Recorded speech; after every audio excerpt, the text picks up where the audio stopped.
ଅଲେଖ ମହିମା ହେ ବିଶ୍ୱବାସୀ, ଅଲେଖ ମହିମାଙ୍କର ଏ ଦାସ ପ୍ରଭୁଙ୍କର କିଛି ବାର୍ତ୍ତା ସମ୍ବାଦ ନେଇ ଆପଣଙ୍କ ସମ୍ମୁଖରେ ଉପସ୍ଥିତ ହୋଇଅଛି। ଗୁରୁ ଜ୍ଞାନରେ କୀଟରୁ ବ୍ରହ୍ମ ପର୍ଯ୍ୟନ୍ତ ଅଲେଖ ପୁରୁଷ ଘଟେ ଘଟେ ବାସ। ଏହି ଭାବରେ ଅଲେଖ ମହିମାଙ୍କର ଏ ଦାସ ସକଳ ଜୀବଜଗତଙ୍କୁ ମାନସିକ ଭାବରେ ଭକ୍ତିଭାବ ଅର୍ପଣ କରୁଅଛି। ଅଲେଖ ମହିମା ହେ ବିଶ୍ୱବାସୀ, ପୂର୍ବ ଭିଡ଼ିଓରେ ତ ଆମେ ମହିମା ସମ୍ପ୍ରଦାୟର ଯେଉଁ 8 ଭଜନ ବିଷୟରେ ପ୍ରଥମ ଭଜନଟି ଆମେ ଶ୍ରବଣ କରି ତା ବିଷୟରେ ଆଲୋଚନା କରିଥିଲେ। ଆଜିର ଏହି ଆଲୋଚନାରେ ଚାଲନ୍ତୁ ମହିମା ସମ୍ପ୍ରଦାୟର ଯେଉଁ 2 ନମ୍ବର ଭଜନଟି ଅଛି ବହୁଛି ଅଗନାବାଇ, ତାକୁ ଶ୍ରବଣ କରିବା ଏବଂ ତା ବିଷୟରେ କିଛି ଆଲୋଚନା କରିବା କିମ୍ବା ସେ ବିଷୟ ତାଙ୍କୁ ସବୁ ବ୍ୟାଖ୍ୟା କରିବା। ଅଲେଖ ମହିମା ବହୁଛି ଅବନାବାଇ ଦିବାନିଶି ଏକ ହୋଇ, କେ ପାଇଛ ଆଦ୍ୟନ୍ତ ଚିହ୍ନି ରଖିଅଛ କାହିଁ। ମହାଶୂନ୍ୟେ ଶୂନ୍ୟ ବାଟ ଅରୂପ ବନେ ଭେଟ, ପିଣ୍ଡ ବ୍ରହ୍ମାଣ୍ଡରେ ଭେଦି ଧରି ନ ପାରିଲେ କେହି। ନାହିଁ ଚେତା ହେତୁ ଦ୍ୱାରେ ନଥାଇ ମନ ଭିତରେ, କାୟା ମାୟା ଛାୟା ଠାରେ କାହିଁ କିଛି ନ ଲାଗଇ। କାମନା କଳ୍ପନା ଦ୍ୱାରେ ନ ମିଶେ ହେଜ ପାଞ୍ଚରେ, ତାଙ୍କୁ କେ କରିବ ଠାବ ଯାର ନାହିଁ ହାଇ ଛାଇ। ନ ମିଶେ ଶବ୍ଦ ଆକାରେ 21 ପୁର ବାହାରେ, ସାର ବ୍ରହ୍ମ ଏକ ପଦ ରହିଛି ଗୁପତ ହୋଇ। ସ୍ଥିତି ବସ୍ତିରେ ନଥିଲା କେଉଁ ଭିତରୁ ଅଇଲା, ତାଙ୍କୁ ଯେ ଭେଟାଇ ଦେବ ତା ପାଦ ଧରିବି ଯାଇ। ନଘେନେ ସେବା ଭକତି ଦର୍ଶନ ଭଜନ ନାସ୍ତି, କହେ ଭୀମ ରକ୍ଷିତ ନିଗମେ ରହିଲା ଯାଇ। ଗୁରୁ ବ୍ରହ୍ମ ଆଦି ଅଲେଖ ମହିମା। କଣ ସେଥିରେ କହିଲେ? ବହୁଛି ଅବନାବାଇ ଦିବାନିଶି ଏକ ହୋଇ, କେ ପାଇଛ ଆଦ୍ୟ ଅନ୍ତ ଚିହ୍ନି ରଖିଅଛ କାହିଁ। ସେ ଯେଉଁ ପରମ ବ୍ରହ୍ମ, ପରମ ଶୂନ୍ୟ ବ୍ରହ୍ମ, ସେ କ'ଣ ହେଉଛି ବାୟୁ ରୂପରେ ବହୁଛି ଅବନାବାଇ। ସଦାସର୍ବଦା ସେ ଅବନାବାଇ ବହି ଚାଲିଛି। କେ ପାଇଛ ଆଦ୍ୟ ଅନ୍ତ ଚିହ୍ନି ରଖିଅଛ କାହିଁ। ତାହାର ସେ ଯେଉଁ ବହୁଛି ଅବନାବାଇ ସର୍ବ ସଚରାଚର ଜଗତରେ ବ୍ୟାପ୍ତ ହୋଇଅଛି ଶବ୍ଦ ବ୍ରହ୍ମ ରୂପରେ, ସେ ବାୟୁ ରୂପରେ।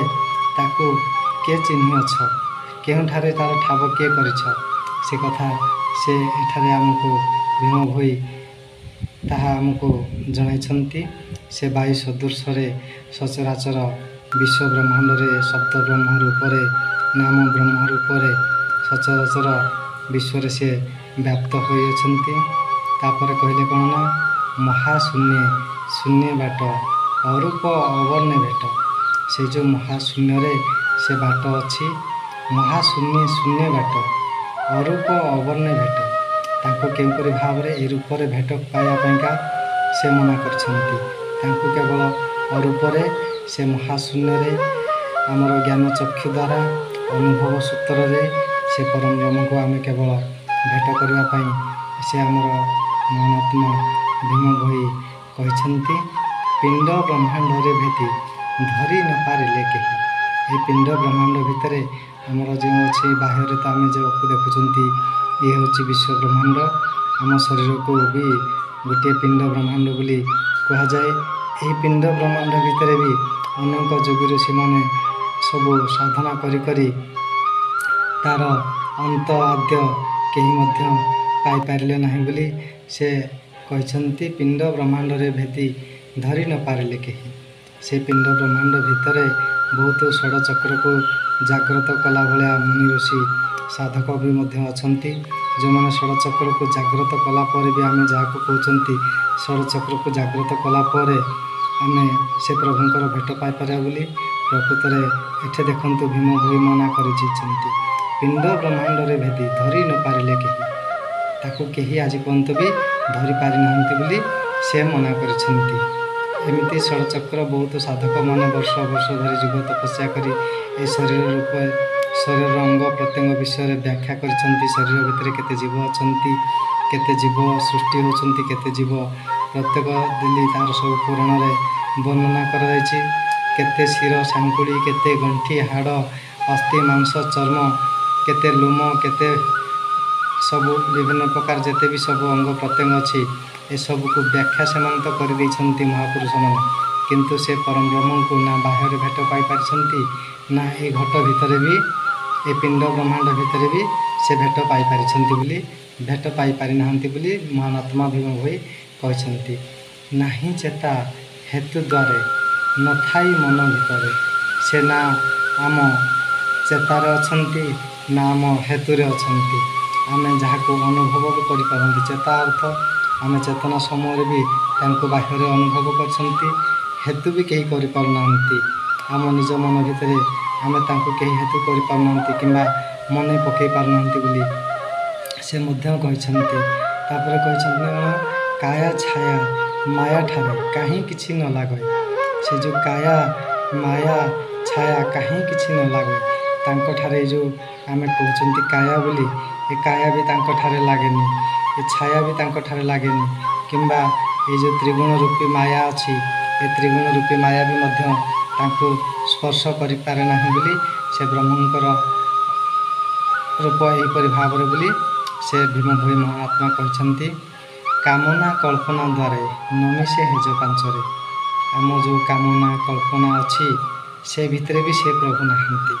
ସେ କାମନା କଳ୍ପନା ଠାରୁ ଊର୍ଦ୍ଧ୍ୱରେ ଅଛନ୍ତି।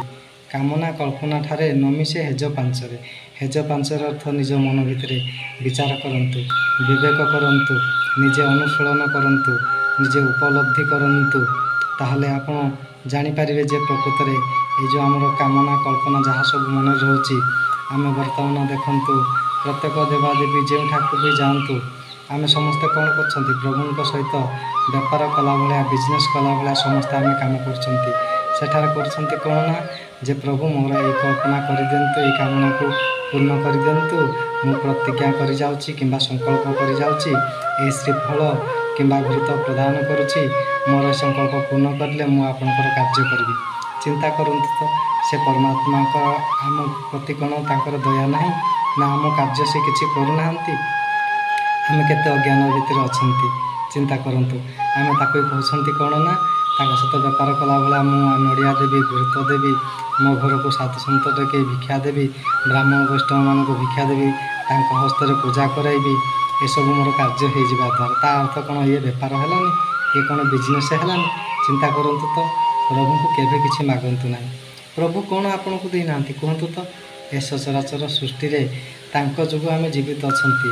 ସେ ଆମଠାରୁ କେବେ ବି ଅଲଗା ନୁହନ୍ତି, ସଦାସର୍ବଦା ଆମ ପାଖରେ ଅଛନ୍ତି ବୋଲି ଆମେ କଥା କହିପାରୁଛନ୍ତି, ଚାଲୁଛନ୍ତି, ବସୁଛନ୍ତି, ଉଠୁଛନ୍ତି, ପ୍ରତ୍ୟେକ ସବୁ କାର୍ଯ୍ୟ କରିପାରୁଛନ୍ତି। ଯେଉଁଦିନ ସେ ଯେଉଁ ବାୟୁ ରୂପରେ ଅଛନ୍ତି, ସେ ବାୟୁ ଯେତେବେଳେ ଆମ ଶରୀରକୁ ତ୍ୟାଗ କରିଦେଇଥାଏ, ଏଇ ଯେଉଁ ପଞ୍ଚଭୂତର ଶରୀର ସେଠାରେ ହିଁ ନିଷ୍କ୍ରିୟ ହୋଇ ନିର୍ଜୀବ ହୋଇ ସେ ଜଡ଼ଙ୍କ ଭଳିଆ ପଡ଼ି ରହିଥାଏ, ତା ଦେହରେ କୌଣସି ଚେତନା ନଥାଏ। ତେଣୁକରି ସଦାସର୍ବଦା ସେ ଅଛନ୍ତି। ତାଙ୍କୁ ଆମେ କ'ଣ ମାଗିବା? ସେ ପୁରା ଅନ୍ତର୍ଯାମୀ, ସର୍ବ ଅନ୍ତର କଥା ଜାଣନ୍ତି। ନ ମାଗିଲେ ମଧ୍ୟ ବି ଆମ ଆବଶ୍ୟକ ସ୍ଥଳେ ଆମକୁ ସେ ଜିନିଷ ପ୍ରାପ୍ତ ହୋଇଯିବ। ମାତ୍ର ଏତିକି ଜିନିଷ ଆମକୁ ଧୈର୍ଯ୍ୟର ସହିତ, ସେ ଆଶା ଭରସା ବିଶ୍ୱାସର ସହିତ ଆମକୁ ସେତିକି ସମୟ ପର୍ଯ୍ୟନ୍ତ ଅପେକ୍ଷା କରିବାକୁ ପଡ଼ିବ। କାରଣ ସୃଷ୍ଟିର ପରମାତ୍ମା ଯେଉଁ ବନେଇଛନ୍ତି, ତା'ର ଗୋଟିଏ ବିଧାନ, ନୀତି ନିୟମ, ସମ୍ବିଧାନ ଅଛି। ସେ ନୀତି ନିୟମ ସମ୍ବିଧାନ ହିସାବରେ ପ୍ରତ୍ୟେକ କାର୍ଯ୍ୟ ଉଚିତ ସମୟରେ ହିଁ ହୋଇଥାଏ। ଆମେ ଯେଉଁ ବ୍ୟାକୁଳ ବ୍ୟସ୍ତତା ଭିତରେ ଜୀବନ ଅତିବାହିତ କରୁଛନ୍ତି ଯେ ଆମର ଜଲ୍ଦି ଏ କାର୍ଯ୍ୟଟି ହେଇଯାଉ, ତାହା କେବେ ବି ସମ୍ଭବ ହେବ ନାହିଁ। କାରଣ ଦେଖନ୍ତୁ, ଆପଣ ଯେକୌଣସି ଫସଲ କରନ୍ତୁ, ଚାକିରି କରନ୍ତୁ, ଯେକୌଣସି କ୍ଷେତ୍ର ଦେଖନ୍ତୁ, ସର୍ବପ୍ରଥମ ଆମକୁ କର୍ମ କରିବାକୁ ପଡ଼ିଥାଏ। କର୍ମ କଲା ପରେ ହିଁ କିଛି ଦିନ ଅପେକ୍ଷା କଲା ପରେ ତାପରେ ଆମକୁ ଫଳ ସଦୃଶ ଯାହା କିଛି ବି ଅର୍ଥ ସମ୍ପଦ ବସ୍ତୁ ପଦାର୍ଥ ସବୁକିଛି ପ୍ରାପ୍ତ ହୋଇଥାଏ। ତେଣୁକରି ଆମେ ଅଧୈର୍ଯ୍ୟ ନ ହୋଇ ସେ କାମନା କଳ୍ପନା କୌଣସି ପ୍ରକାର ନ କରି କେବଳ ନିଜ ଜୀବନରେ ସତ୍କର୍ମ କଲେ ହିଁ ସେ ପ୍ରଭୁ ନିଶ୍ଚିତ ଭାବରେ ଦୟା କରିବେ। ଆମ ମନରେ କଳ୍ପନା ଥିବା ବସ୍ତୁ ବି ନିଶ୍ଚିତ ଭାବରେ ଆମକୁ ସେ ଅନ୍ତର୍ଯ୍ୟାମୀ ପୁରୁଷ ଅନ୍ତର ଭିତରେ ଜାଣି ସେ ନିଶ୍ଚିତ ଆମକୁ ଦୟାକରି ତାହା ପ୍ରାପ୍ତ କରାଇବେ।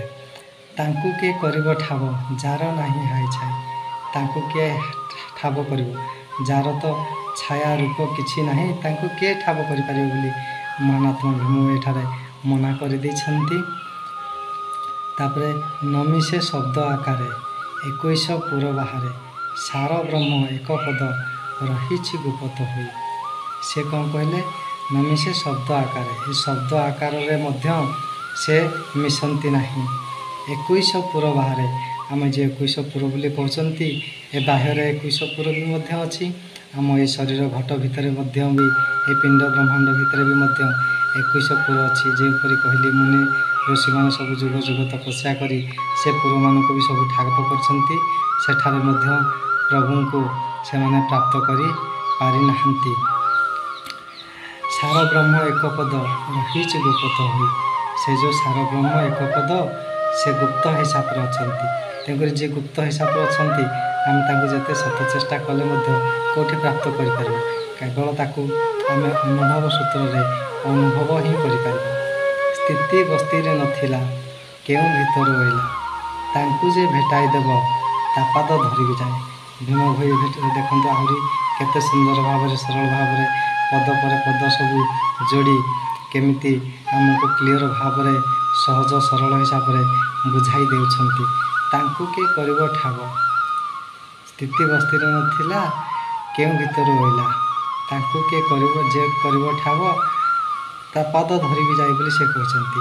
ସେ ମହାତ୍ମା ଭୀମ ଭୋଇ କହିଛନ୍ତି ଯେ ସେ ପରମ ବ୍ରହ୍ମକୁ ମୋତେ ଭେଟାଇ ଦେବ, ମୁଁ ତା ପାଦକୁ ନିଶ୍ଚିତ ଭାବରେ ଯାଇ ଧରିବି ବୋଲି ସେ ଏଠାରେ କହିଛନ୍ତି। ସେ ନିଜେ ଖୋଜି ଖୋଜି ଯେପର୍ଯ୍ୟନ୍ତ କିଛି ଆଦ୍ୟ ଅନ୍ତ ପାଇନାହାନ୍ତି, ପୁଣି ପୂର୍ବ ଭିଡ଼ରେ ବନ୍ଦନା ପାଦ ପଦ୍ମରେ ସେ କହିଛନ୍ତି କେବଳ ତାଙ୍କ ପାଦକୁ ଦର୍ଶନ କରିଥିବାରୁ ସେ ବନ୍ଦନା ପାଦ ପଦ୍ମ ଭଜନଟି କରିଥିଲେ, କିନ୍ତୁ ପ୍ରଭୁଙ୍କର ମୁଖକୁ ସେ ଦର୍ଶନ କରିପାରିନାହାନ୍ତି। ସେଥି ନିମନ୍ତେ ସେ ମନା କରିଦେଇଛନ୍ତି। ସେ ତାଙ୍କର ରୂପରେଖ କିଛି ନାହିଁ ବୋଲି ସେ ଅନୁଭବ ସୂତ୍ରରେ ଜାଣିପାରି ସେ ଜ୍ଞାନଚକ୍ଷୁ ଦ୍ୱାରା ଦେଖିପାରି ସେ ନିଜେ ଏଠାରେ ମନା କରିଦେଇଛନ୍ତି। ଆଉ ତାଙ୍କୁ ଯିଏ ଭେଟାଇ ଦେବ ତା ପାଦ ଧରିବା ନିମନ୍ତେ ମଧ୍ୟ ସେ ପ୍ରସ୍ତୁତ ହୋଇ ଯାଇଛନ୍ତି। ଆଉ ସମସ୍ତ ଜୀବଜଗତ ଆମକୁ ମଧ୍ୟ ଜଣାଇଛନ୍ତି କେତେ ସରଳ ନିଷ୍କାମ ନିର୍ବିକାର ହିସାବରେ ସେ ଜୀବନ ଅତିବାହିତ କରୁଥିଲେ। ନିଜକୁ କେତେ ହୀନ, କେତେ ଉଚ୍ଚ ପଦର, କେତେ ଉଚ୍ଚ ସ୍ତରର ବିଚାର, କେତେ ଉଚ୍ଚ ପଦର କୋଟି ସନ୍ଥ କବି ଭୀମ ଭୋଇ ହେଇଥିଲେ ମଧ୍ୟ ସେ ସର୍ବସାଧାରଣଙ୍କର ପାଦ ସ୍ପର୍ଶ କରିବା ନିମନ୍ତେ ବି ପଶ୍ଚାତାପ କରିନାହାନ୍ତି। ସେ ପାଦ ସ୍ପର୍ଶ କରିବା ନିମନ୍ତେ ବି ଏଠାରେ ଆମକୁ ସଂକେତ ଦେଇଛନ୍ତି। କିନ୍ତୁ ଆମେମାନେ କ'ଣ କରୁଛନ୍ତି? ଆମମାନଙ୍କୁ ଯେତେ ମଧ୍ୟ କୁହାଗଲେ ବି କେତେ ସାଧୁ ମୁନି ଋଷିମାନେ ଜ୍ଞାନୀ ପଣ୍ଡିତମାନେ ସମସ୍ତେ କହୁଛନ୍ତି ଯେ ନଇଁବା ଦ୍ୱାରା ହିଁ ସବୁକିଛି ଆମକୁ ପ୍ରାପ୍ତ ହୋଇଥାଏ। କିନ୍ତୁ ଆମେ ସମସ୍ତେ କ'ଣ କରୁଛନ୍ତି? ନଇଁବା ପାଇଁ କେହି ପ୍ରସ୍ତୁତ ନୁହନ୍ତି। ସମସ୍ତେ ଅହଙ୍କାର ଅହମ୍ଭାବ ଭିତରେ ମୁଁ ରୂପୀ ରାକ୍ଷସ ଆମକୁ ତା କବଳରେ ଥିବାରୁ ଆମକୁ ତା କବଳରୁ ମୁକ୍ତି ପାଇପାରୁନାହାନ୍ତି। ତା କବଳରୁ ମୁକ୍ତି ପାଇବାର ଗୋଟିଏ ସରଳ ମାର୍ଗ ହେଲା ଆପଣମାନେ ସେ ଯେଉଁ ମୁଁ ରୂପୀ ରାକ୍ଷସଠାରୁ ଯଦି ମୁକ୍ତି ପାଇବା ପାଇଁ ଚାହୁଁଛନ୍ତି ସର୍ବପ୍ରଥମେ ନଇଁବା ଶିଖନ୍ତୁ। ନଇଁବା ଶିଖିଲେ ହିଁ ନିଶ୍ଚିତ ଭାବରେ ସେ ରାକ୍ଷସ ଆପଣଙ୍କର କୌଣସି ପ୍ରକାର କ୍ଷତି କରିପାରିବନି। ତା କବଳରୁ ଆପଣମାନେ ନିଶ୍ଚିତ ଭାବରେ ମୁକ୍ତ ହୋଇପାରିବେ।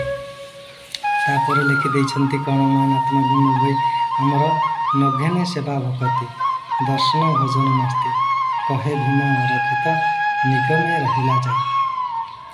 ସେ ନଘେନେ ସେବା ଭକତି, ସେ ଆମେ ଯେଉଁ ସେବା ଭକ୍ତି ସବୁ କରୁଛନ୍ତି ବାହ୍ୟ ମତରେ ପୂଜା ଅର୍ପଣା ସେ କିଛି ବି ଘେନନ୍ତି ନାହିଁ।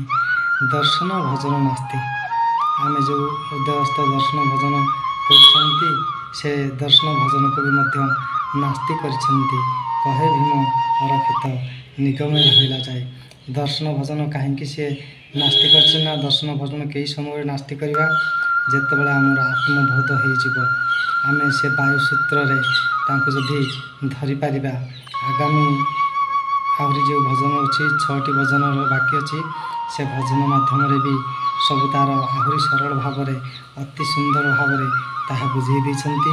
ଆଗାମୀ ଭିଡ଼ିଓମାନଙ୍କରେ ତାହା ବି ମଧ୍ୟ ଆଲୋଚନା କରିବା। ତେଣୁକରି ପ୍ରକୃତରେ ପରମ ବ୍ରହ୍ମଙ୍କୁ କେବଳ ଅନୁଭବ ହିଁ କରାଯାଇପାରିବ। ତାଙ୍କର କୌଣସି ରୂପ ରେଖ ନଥିବାରୁ ତାଙ୍କୁ କେହି ବି ଦର୍ଶନ ଆଜି ପର୍ଯ୍ୟନ୍ତ କରିନାହାନ୍ତି, ନା ଭବିଷ୍ୟତରେ କେହି ବି କରିବେ ନାହିଁ। ଆମେ ଯେଉଁମାନଙ୍କୁ ସବୁ ବିଶ୍ୱ ବ୍ରହ୍ମାଣ୍ଡକୁ ଉତ୍ତମ ଗୁରୁ ରୂପରେ ଆସିଥିଲେ, ଆମେମାନେ ନିଜେ କ'ଣ କରିଛନ୍ତି, ସେମାନଙ୍କୁ ଆଜି ପୂଜା କରୁଛନ୍ତି। ସେ ଗୁରୁକୁ ବନ୍ଦନା କରି ତାକୁ ହିଁ ପରମ ବ୍ରହ୍ମ ଆମେମାନେ ସଜେଇ ଦେଇଛନ୍ତି। କିନ୍ତୁ ପ୍ରକୃତରେ ସେ ପରମ ବ୍ରହ୍ମ ନୁହନ୍ତି। ପରମ ବ୍ରହ୍ମଙ୍କର କିଛି ଅଂଶ ନେଇ ସେ ଆସିଥିଲେ। ସେ ପରମାତ୍ମାଙ୍କ ନିର୍ଦ୍ଦେଶରେ ସେ ହିଁ ନିଜେ ହିଁ ପଠାଇଥିଲେ ସଂସାରକୁ। ଯେଉଁ ସମୟରେ ଯେଉଁ ସବୁ ଜ୍ଞାନର ଆବଶ୍ୟକ ପଡ଼ିଥାଏ, ସେହି ସମୟରେ ପରମାତ୍ମା କ'ଣ କରନ୍ତି, ସେହିଭଳିଆ ଏକ ଗୁରୁକୁ ସେତିକି ଜ୍ଞାନ ପ୍ରଦାନ କରି ଏ ସଂସାରକୁ ପଠାଇଥାନ୍ତି।